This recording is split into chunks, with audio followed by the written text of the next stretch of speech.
The TVWAN News is proudly brought to you by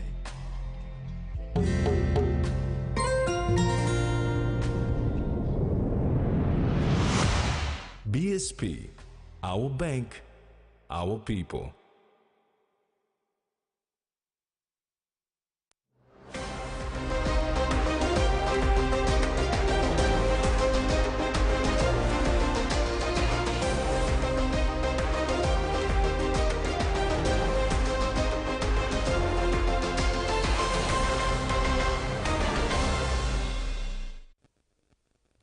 Hello and welcome. This is TVWAN News. Thanks for joining us.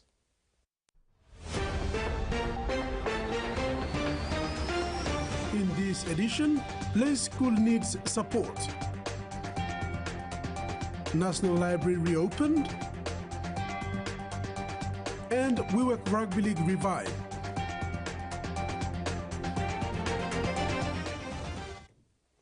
The highly anticipated Digital Transformation Summit 2024 will commence tomorrow, Tuesday, 1st October, at the Stanley Hotel in Port Moresby.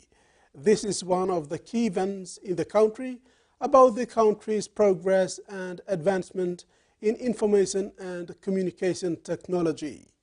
As hours are counting down, the Department of Information and Communication Technology is advising that key projects and initiatives will be launched during the summit, which ends on the 3rd of October.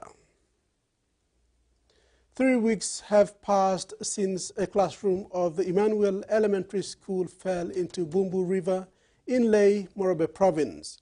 Over 300 early childhood and prep students of the Kasawari Road United Church have now been relocated to the Sir Ignatius Kilage Stadium.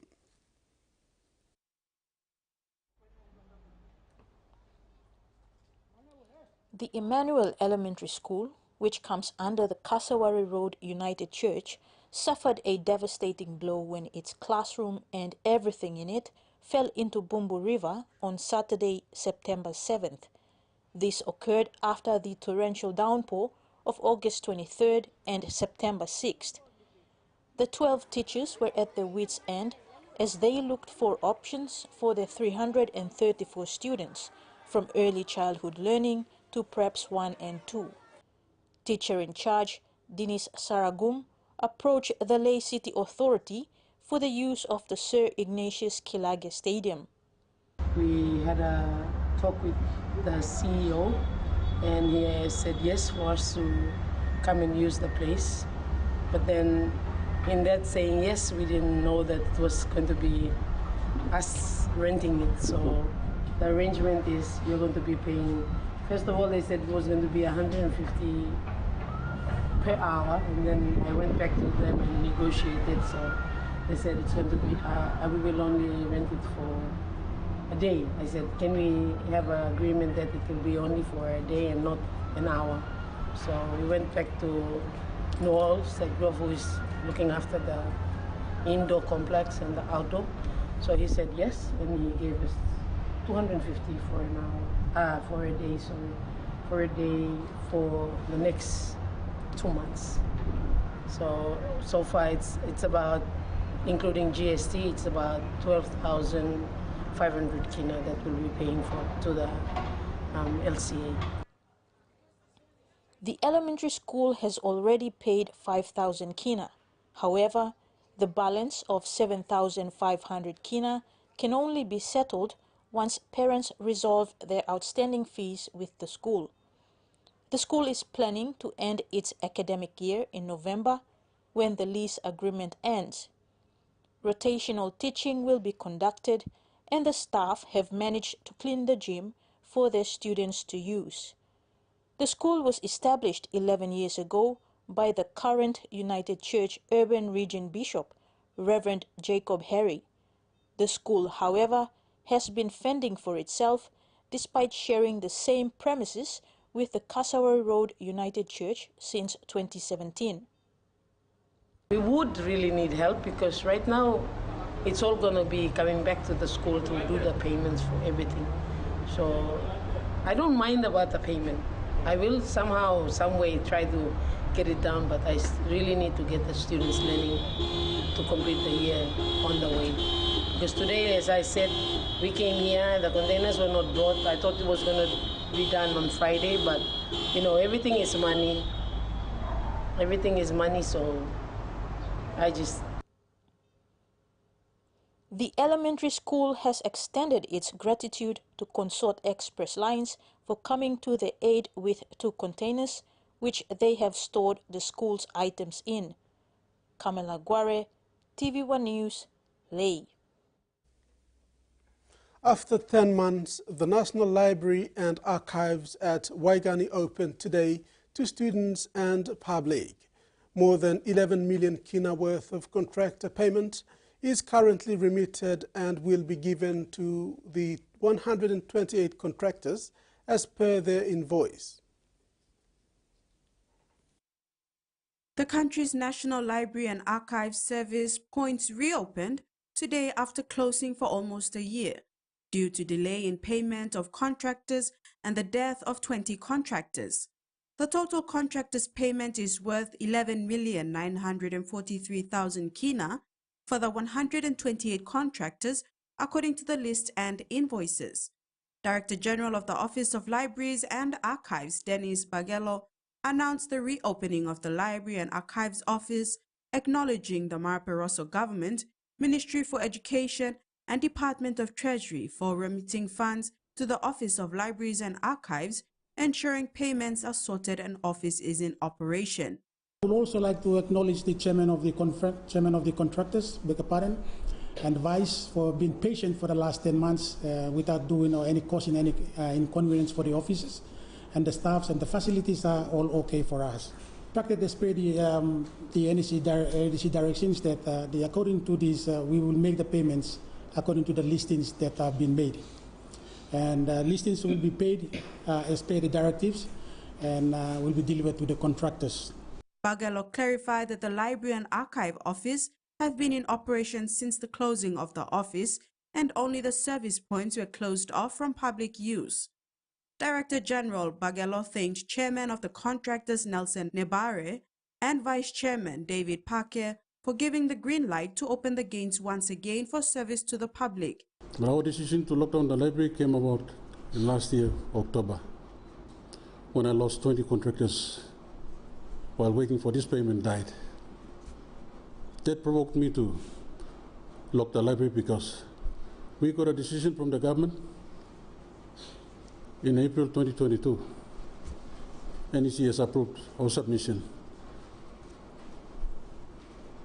After getting the approval, we waited another 2 years, 2.5 years for the admin process to complete and release our payment. We will say that implement NEC decision and pay us, please. That was my plea. That was my plea to the government. But today, I want to thank the Maraperoso government for acknowledging our flight and giving approval to our NEC decision to pay us. And now that they have released our warrant, I've seen the copy of the warrant, I'm satisfied. The Library and Archives are now in service. Both contractors and staff apologize to the general public, especially school students who depend on the Library and Archives for exams, information gathering, and studies. Jasmine Rojak, TV1 News. Lecturer, tutor and researcher specializing in the Australian, Papua New Guinea, Dr. Brad Underhill, as well as Associate Professor Helen Gardner from the Deakin University of Melbourne, are in the country to scope the Office of Archives and work towards digitizing archives in the country. According to Dr. Underhill, digitizing archives eases accessing and retrieving of data. He was with the University of Papua New Guinea lecturer Kemelo Gima working on the project. Both were present when the Office of Archives was reopened today. They emphasized the importance of digitizing archives, especially at this time when the country is heading towards its 50th years as an independent nation. Dr. Brad and Professor Helen will meet tomorrow with the National Research Institute, the University of Papua New Guinea and the Australian High Commission for further talks on this. This is TV1 News. After the break, brighter future of the force and health camp benefit appreciated.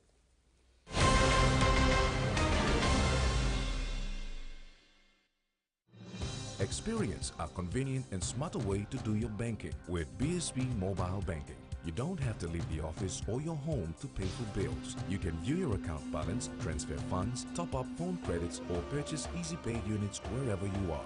Visit your BSP branch today to register now for BSP Mobile Banking. BSP Mobile Banking, the smarter way to bank. BSP, our bank, our people. A true champion is measured by their courage, their determination, and their passion to never give up and to always keep trying. With a delicious Milo and milk taste and added nutrients, Milo and milk is a great way to fuel our little champions with nourishing energy every day. Because true champions give it their all. Milo, PNG and Mia. Find PNG made. He says the best Hunters players come from his region. So does she. But there's one thing that brings everyone together. SB Lager, Bunyamyumi. Open nets.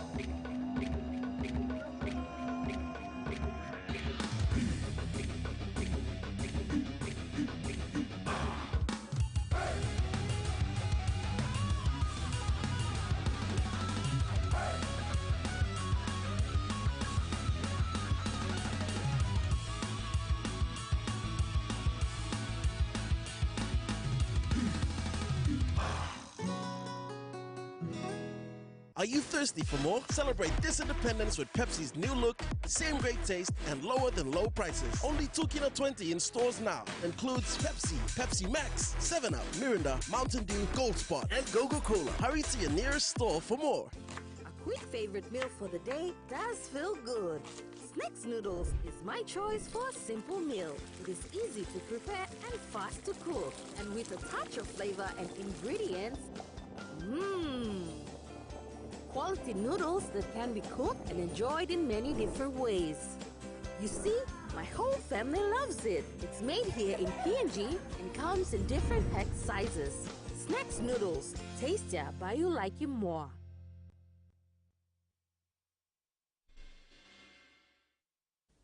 Welcome back. The recruitment phase of the RPNGC, which began last year, graduated 217 cadets with 61 officers currently undergoing training, is a testament to the bright future of the police force. These officers were part of the Police Remembrance Service held yesterday. The 2023 first batch of cadet officers graced the National Remembrance Day for Police yesterday with their unwavering support through the hosting of the drill parade that forms the highlight of the Remembrance Day. Joining them also were the 217 recruits that passed out in May of this year, including also the second batch, who will commence their training in October. While paying his tribute to the officers who have lost their lives while on duty, Minister for Police Peter Siamalili Jr. said this when speaking during the National Remembrance Day for Police yesterday at the Bomana Training College in the nation's capital. Minister for Police said the cadet officers and the recruits are a testament to the bright future of the police force. Today we also celebrate the growing numbers in the Royal Papua New Guinea Constabulary, including our recently graduated and newly arrived recruits, and the 61 officer cadets who are here with us today. Your presence is a testament to the bright future of our police force.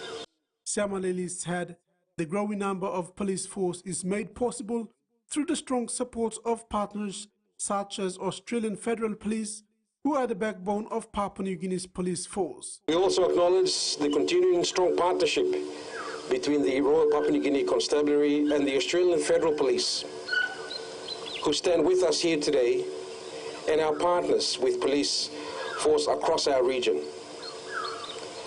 Your support and collaboration have been invaluable in enhancing our capabilities and fostering a safer community. He added that another support, including the Pacific Policing Partnership Initiative, set a foundation in building on the exciting partnership of the Papua New Guinea Police Force to deliver safe and secure communities in Papua New Guinea and the Pacific region also. Through the Pacific Policing Initiatives, we will strengthen our collective efforts and ensure that we support our partners in police forces across the region as we meet the challenges of policing in modern era. Meanwhile, the minister said the RPNGC will continue to support the recruitment phase of the police force to ensure the new and upcoming recruits have the resources, training and support needed to carry out their duties effectively and safely.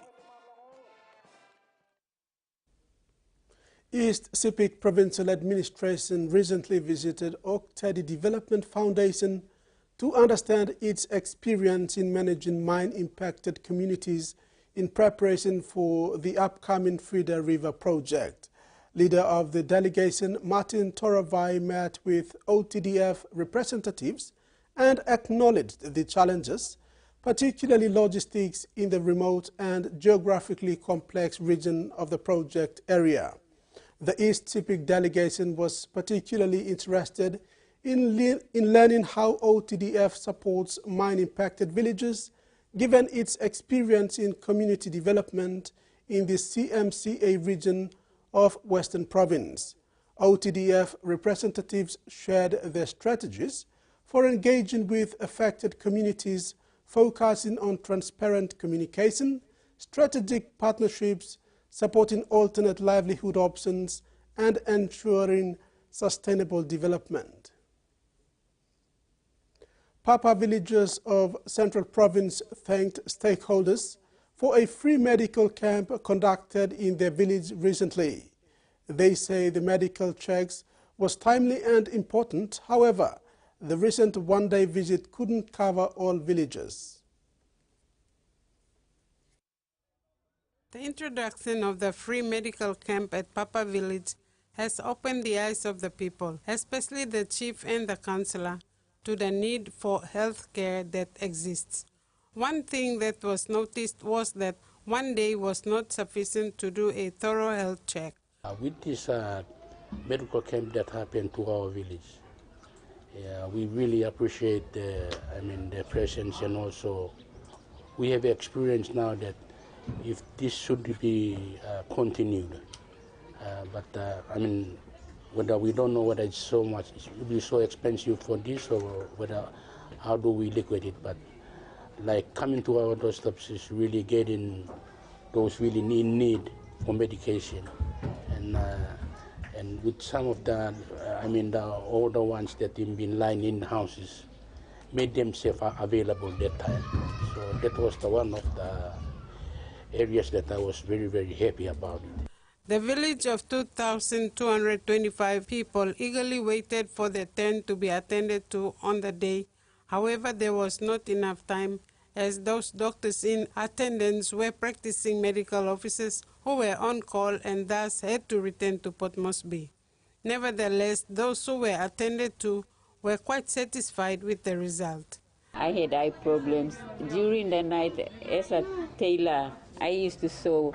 It was hard for me to put the thread into the needle, but I was really happy, and I was just buying glasses without doctor's prescriptions, and I had headaches, and because maybe that was not the right size, but I thank the people who came because they checked my eye and they gave me the right glasses.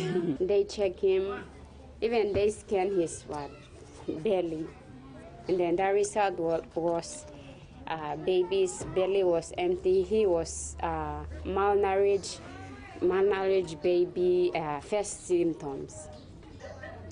he wasn't. His weight won't be 1 year, 4 months baby their weight. It was very low. So they advised me to give those foods where they were talking about, and then his medicine they gave us. The Jester of the University of Papua New Guinea School of Business and Public Policies, beyond the textbook program, to bring specialist doctors to the village was worthwhile. It is the desire of the chief and the councillor for the companies who are located in the area to consider funding such programs in the future for the well-being of the people. Frida Kana, TVWAN News. The councillor of Papa Village, Alphonse Now, referred to the health benefits received by his people at the recent health camp program at his village as indescribable. He was very grateful for the opportunity given to his people by the stakeholders, including the University of Papua New Guinea School of Business and Public Policy, the PNG Tamil Sangam Energy Companies, Nipawa and Watsila. And those people who have never been to hospitals due to financial constraints and all that, were able to make it to the hall to get treatment somehow, and I'm thankful for that. The only issue with the camp was there wasn't enough time available to see all the patients. That resulted in 100 plus patients walking off without getting treatment. And I couldn't blame the system or whatever. It's just that many of the specialist doctors who were here to give the service to my people were on call. So when they were called by their respective authorities to get back to the hospital for their official duties. And now we take a look at the finance news.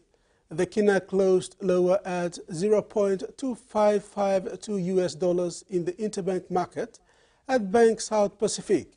Our kina was buying 0.2477 US dollars, 0.354 Australian dollars, 0.2139 euro and 34.93 Japanese yen.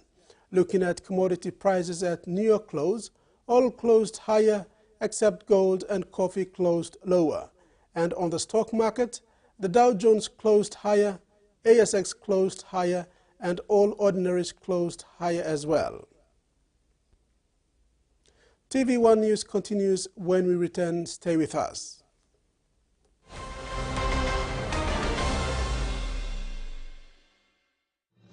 Experience a convenient and smarter way to do your banking with BSB Mobile Banking. You don't have to leave the office or your home to pay for bills. You can view your account balance, transfer funds, top up phone credits, or purchase Easy Pay units wherever you are.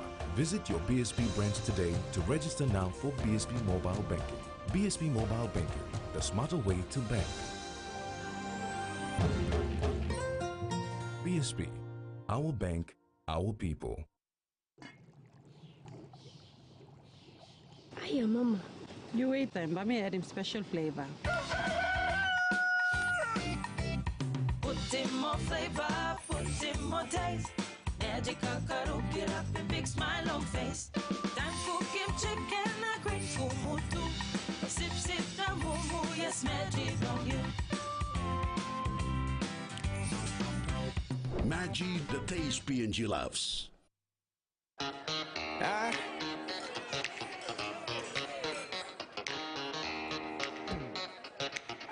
Superstition ain't the way.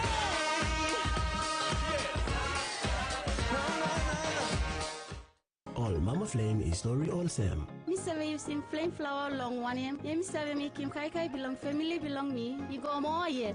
Man belong me save like him flower balls belong me what them kawa war na spring onion. All pikinini belong me save like him to mas pineapple donut me save walk him lo house. Ne make kumu mix him what them cow na karamapim long flower. Tasty hash browns. Time is scaling one time wala pela kai kai. Me save kissing more kai kai long all get a toya mi tromoy one time flame flower. You enough making more one time flame flower. Scale Rice brings to you some Scale Indie vibes this this independence, cashing out a total of 300,000 Kina in prize money around PNG this independence. 4 fortnightly draws, 75 fortnightly winners, 300 total scale rice winners, and 1,000 Kina scale indie prize for every scale winner. Here's how to enter the promotion. Buy any scale or Ori rice product, write your full name and contact details on the back of the store receipt, drop your entry into the entry box in store. For more information, either check in store or follow us on our Scale Rice PNG page. Terms and conditions apply. Scale Rice, and buy you like it. Are you thirsty for more? Celebrate this independence with Pepsi's new look, same great taste, and lower than low prices. Only $2.20 in stores now. Includes Pepsi, Pepsi Max, 7-Up, Mirinda, Mountain Dew, Gold Spot, and Coca-Cola. Hurry to your nearest store for more.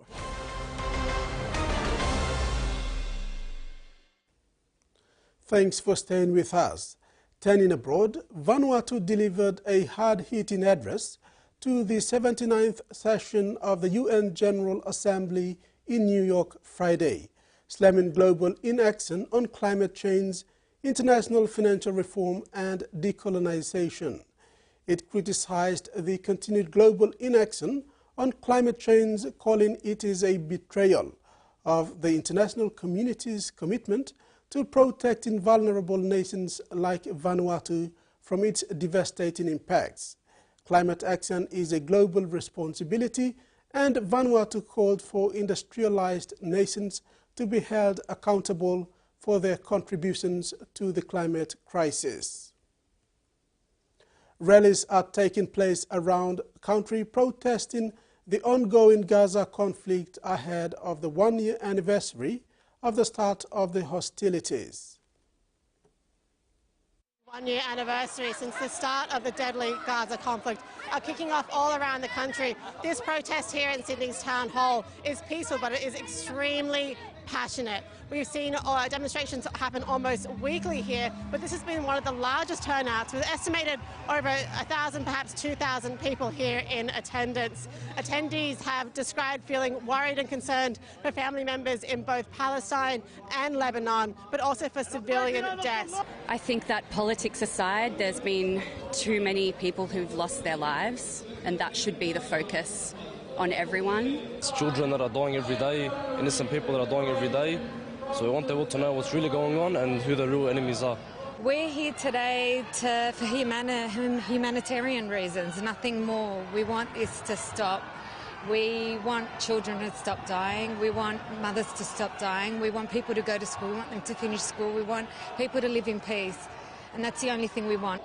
Israel should stop bombing, stop all the bombing, stop all the shootings. They should let the countries go. Casualties have so far reached almost 40,000 in the region, with protesters promising to keep returning until a peaceful resolution. Minister for the Environment and Water, Tanya Plibersek, has urged all Australians in Lebanon to return home as uncertainty in the region continues to grow. Has been urging de-escalation and immediate ceasefire. Penny Wong is at the UN with a lot of world leaders at the moment, and I'm sure this is top of their list for discussion.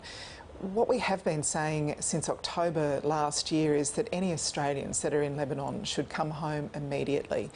If Australians here have relatives in Lebanon who are Australian citizens, they should urge them to come home. This is a very dangerous situation. It's changing on the ground very quickly. Of course, we would always try and get Australians home, but it becomes very difficult. If the airport there closes, as it may, unexpectedly, it may close for long periods of time, it will be very difficult to get everybody home. So please, our message is please come home now if you possibly can. Fire ants could cost households more than $180 million if allowed to spread across Queensland. That's according to the Invasive Species Council. Alarming figures that have come out today, and what the research has shown is that not only could it cost Queensland households up to $188 million in vet and medical bills each and every year, but that we could see more than 115,000 people being sent to hospital for those fire ant stings, as well as up to 6 people being killed annually if that spread does continue at the rate that it's already going. Now, the Australian Institute conducted this research. They have been modelling it largely off their research from the United United States, and what they looked at this time was what the cost would be for each individual household if that was void of any additional government spending or further agriculture sector funding. So what that data showed was analysed the spread of financial and medical strain in each electorate across the state. It found that homes, so not apartments but houses in particular, from Brisbane all the way through to the Gold Coast, would be the most impacted. It also found that pesticide expenditure could exceed more than $121 million annually. So it is certainly quite a concern, and the Invasive Species Council has already identified that southeast Queensland is really the epicentre of fire ant spread in Australia, having first been identified back in 2001 in Brisbane. So areas like Coomera on the northern Gold Coast, Ipswich and Logan are already severely impacted by fire ant populations, and certainly the research also assumes that more than 30% of the population will be stung, and that's largely based off the behaviour of the invasive species in the United States. So that's caused major concern for researchers who are calling for urgent action. They've asked for state and federal governments to jointly fund efforts to eradicate the species sooner rather than later, they say, as the problem could become an even bigger issue than it already is. There's a push for food manufacturers and farmers to be given a tax incentive to donate previously wasted food to charity. It comes as charities say they are seeing a doubling of demand for food and they expect the situation to worsen. This yogurt manufacturer donated 150,000 kilograms of food to charity last year. Because we know there's an ongoing cost of living crisis out there amongst the community, and there's a real food insecurity issue. It would like to do more. But unfortunately there is an additional cost associated at times with donating food, and often surplus stock does go into alternative waste streams. Packing, warehousing and transporting food to charity comes at a cost to food manufacturers and farmers. It's often cheaper to dump excess product into landfill, and so there has been a barrier to being able to provide more to Food Bank. 7.6 million tonnes of edible food is wasted in Australia, adding to greenhouse gas emissions. At the same time, the need for food relief is growing. The food, we no sooner put it out, it goes within a couple of hours. This neighbourhood centre provides some of the staples to families in the area. It's the bread and fruit and veggies. Fruit and veggies is the biggest thing that everyone relies on around here because they're just sky high now. Food Bank says there's been a doubling of demand. We've got to do a better job by our farmers, we've got to do a better job by our planet, and we've got to do a better job by those vulnerable Australians who need our help right now. A bill is expected to go before the Senate later this year. It would give farmers and manufacturers who donate surplus food a tax incentive to allow them to claim some of the expenses involved. It's expected to cost the government between $50 and $100 million a year, with individual company claims limited to $5 million. And there are caps to lock out the big supermarkets from the scheme. And they've given me a reassurance that while they welcome this initiative, this is not a tax incentive that they'll be seeking, and I'll be working to make sure that they honour that commitment. If passed, the rebate would only be available for 3 years, in the hope cost of living pressures will have eased by then. GPs are urging the government to increase Medicare rebates for longer appointments in a bid to keep people out of hospitals. More patients are being bulk billed than this time last year, but doctors warn they are facing financial strain. Funding results. We are now seeing an increase in the bulk billing rate, but the challenge is that our out-of-pocket costs have been increasing for patients, and the cost of providing that care is increasing significantly above inflation. So there are some new costs such as payroll tax, which is quite significant, and the others are cost of living pressures, which are rent, wage increases, utilities. When Medicare was first designed 40 years ago, it was designed to cover 85% of the cost of seeing a doctor, and now that's less than 45%. And so we're calling on the government to increase the patient's Medicare rebate, reduce the gap, and support our patients, especially in our rural and regional areas. You are watching TVWAN News. Next in sports, Regulars make grand final and WeWork Rugby League revived.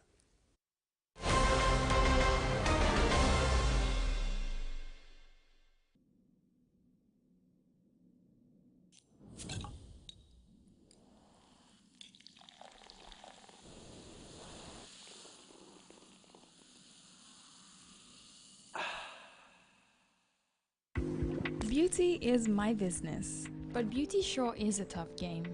Filters are great, but great skin, better. And that's why my skin deserves the best. So I choose self-care, soaps that gently nourish my skin, resulting in a radiant look, made with tropical ingredients.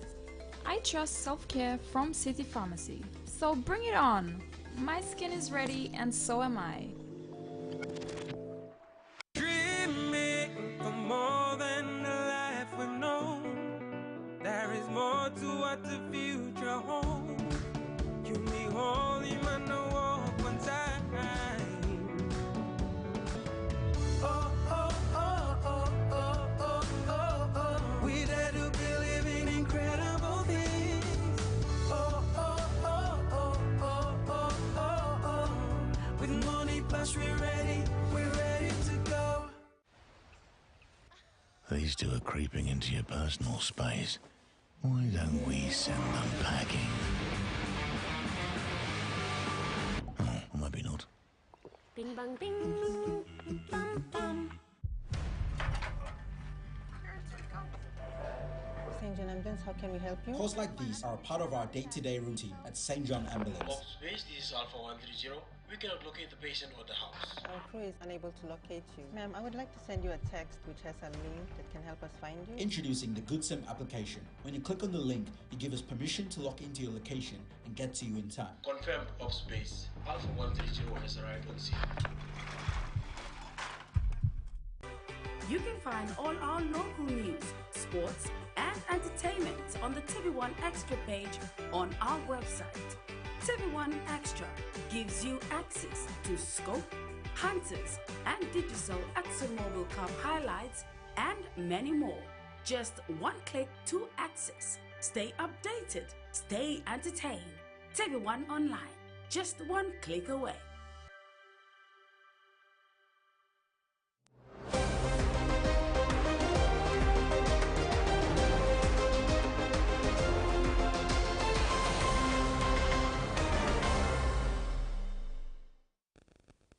Welcome back. The Barefoot Bowls will be held at the Bissini Lawn Bowls Club on October 19th. The Barefoot Bowls fundraiser is an event inviting all corporate organizations and government agencies to participate in the sport of lawn bowls and also to promote and market their services.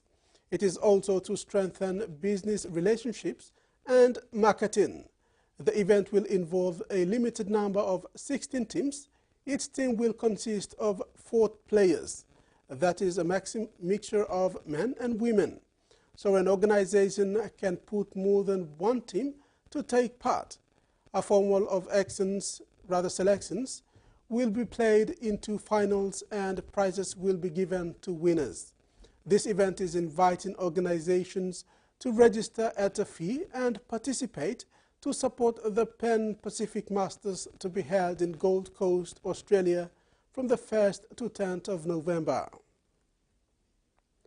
On-track solution tribes and F8's Parapella proved their supremacy when they featured in the preliminary finals of the Port Moresby Corporate Touch football competition in their various divisions. Port Moresby Corporate Touch football competition on Sunday witnessed some new teams featuring in the finals for a spot in the grand final.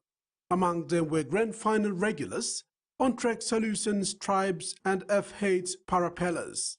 PNG Touch football stalwart and veteran Eugene Eka was once again at his best, steering OTS Tribes to another grand final in the Open Men's Division, defeating its development team 7 points to 4 in the preliminary finals.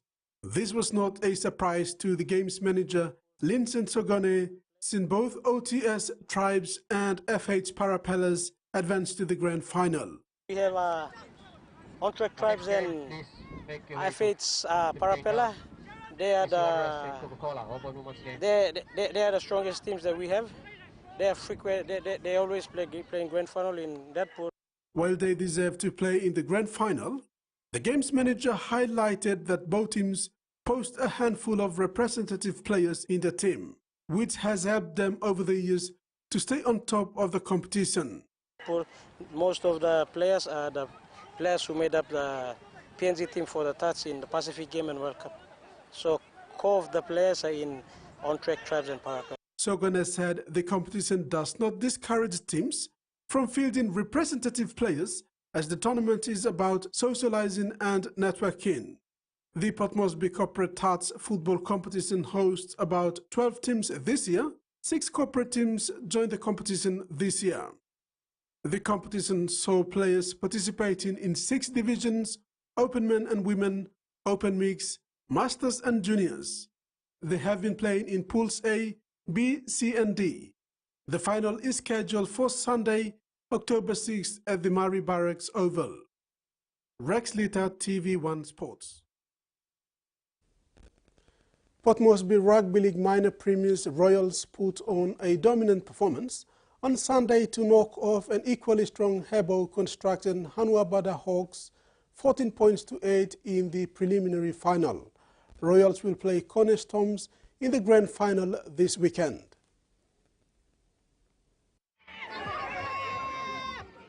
The semi-final process was delayed by 2 weeks due to administrative issues and a protest by Royals players regarding a referee call. However, the PRL judiciary has addressed these issues and has allowed the finals to proceed. The much-awaited final showdown is set for this weekend between Coney Storms and Royals in the A grade.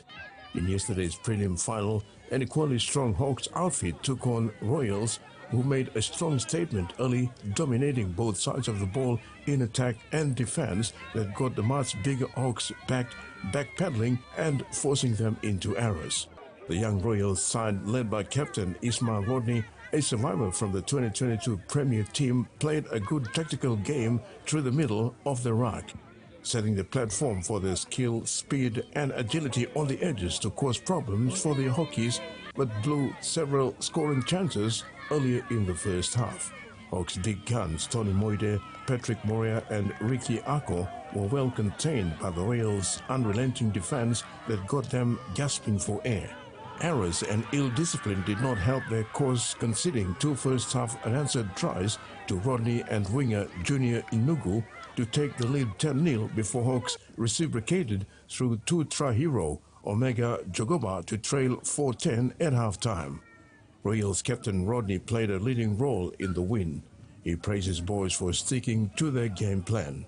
The first game, we played the Storms hard, but then we have to continue to play now. Storms win, so then we have to go again. We play straight to us. We play Nidlo. Capitalize now. Come look at me, game come again. We play it. Hawks strong again. We play more, but unfortunately, all lose now. Give me come play. So thank you go again now. Coach, me play all players. Individuals, me play come. Thank you. Royals maintained their composure, sticking to their processes, heading into the second stanza. From an attacking raid into the Hawks' right flank, winger Nicky Max found the white line to put Royals further in front, 14-4. Hawks' big men had their work cut out for them in the first half and resorted to using their speed out wide, found some joy when Jogoba showed a clean pair of heels to outpace his Royals' opposite number for an unconverted try to trail 8-14. But to their credit, Royals' resilience in their defense held on until full time. Terry Longwood, TV1 Sports. WeWork Rugby League has returned after a hiatus. A 2-day off-season Rugby League 9s tournament was held over the weekend. This will pave way for 2025 season proper. High interest among youths, willingness to play Rugby League. A 2-day East Sepik off-season Rugby League 9s was held over the weekend, with the finals held in WeWork Town Pora Oval. The 9th tournament attracted 5 teams: the WeWork Pythons, Caltex Tigers, Warumbe Api, WeWork Hills and Bainik Brothers. Throughout the tournament, young men pulled their jerseys with pride, representing their teams. Chairman of East Sepik Off-Season Nines, Kevin Matagal, said there is interest in the sport and it is necessary for the association to revive the competition in preparation for the actual competition in 2025. In the meantime, interim president of WIWAC Rugby League Association, Colin Barry, commended the teams for participating. He said the tournament will now prepare teams and players for the actual competition. The last successful tournament was held in 2010, Governor's Cup, and the WIWAC Rugby League competition last held in 2017. Rex Litter, TV1 Sports. The Panthers no doubt raced into their 5th straight grand final, but all eyes will be on Nathan Cleary after he looked to aggravate an existing shoulder injury in the final minutes. Cleary produced a masterclass in the 26-6 win, thrashing over the Sharks, setting up 3 tries, getting 3 line break assists, and making just under 100 run meters. It was a tense start to the clash, with score locked at 2-2 until 22 minutes into the game, when Cleary came up with some magic, kicking a 40-20 and then setting up Paul Alamotti for the first try of the game in the next set. The Panthers extended their lead ahead of half-time with another penalty goal after Siosifa Talakai was placed on report for a late shot on Jerome Luai. The Sharks needed to strike first in the second half, and they did exactly that when Sione Katoa scored in the corner. But their joy was short-lived as the Panthers responded with 2 tries in 3 minutes set by Cleary, and Leah Martin scored in the 76th minute to seal the win. And now the weather forecast.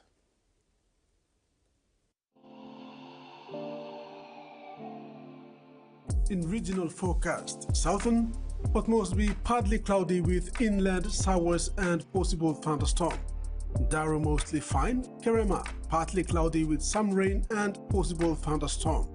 Alatau partly cloudy with some rain showers in the afternoon, and Popondetta partly cloudy with chances of brief rain showers in the afternoon. Momase, lay rain showers with possible thunderstorm. Madang partly cloudy with chances of few brief showers in the afternoon. Wewak, cloudy with rain periods at times. And Vanimo, partly cloudy with few rain showers in the afternoon. New Guinea Islands, Lorengau, cloudy with some rain and possible thunderstorms. Kavian, cloudy with rain at times. Kokopo Rabaul, partly cloudy with some rain in the afternoon. Kimber, partly cloudy with possible brief showers in the afternoon. And Buka, partly cloudy with chances of few showers drizzles in the afternoon. Islands, Montagan, partly cloudy with some possible afternoon rain showers. Goroka, Bands and Kundiawa, partly cloudy with some rain in the afternoon. Medi, Tari and Wabeg, cloudy with some rain and possible thunderstorm in the afternoon. Ocean forecast for PNG areas for the next 24 hours. Coral Sea, seas moderate to rough with southeast winds of 15 to 33 knots. Solomon Sea, seas light to moderate with east to southeast winds of 10 to 15 knots. Bismarck Sea, seas light to moderate with east to southeast winds of 10 to 20 knots. And Pacific Ocean, seas slight with northeast to east winds of 5 to 10 knots. And that ends the news tonight. Thanks for your company. Bye now.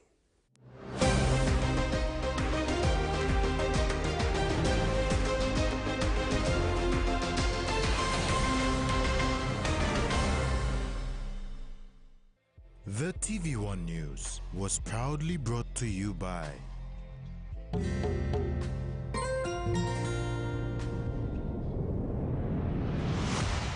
BSP, our bank, our people.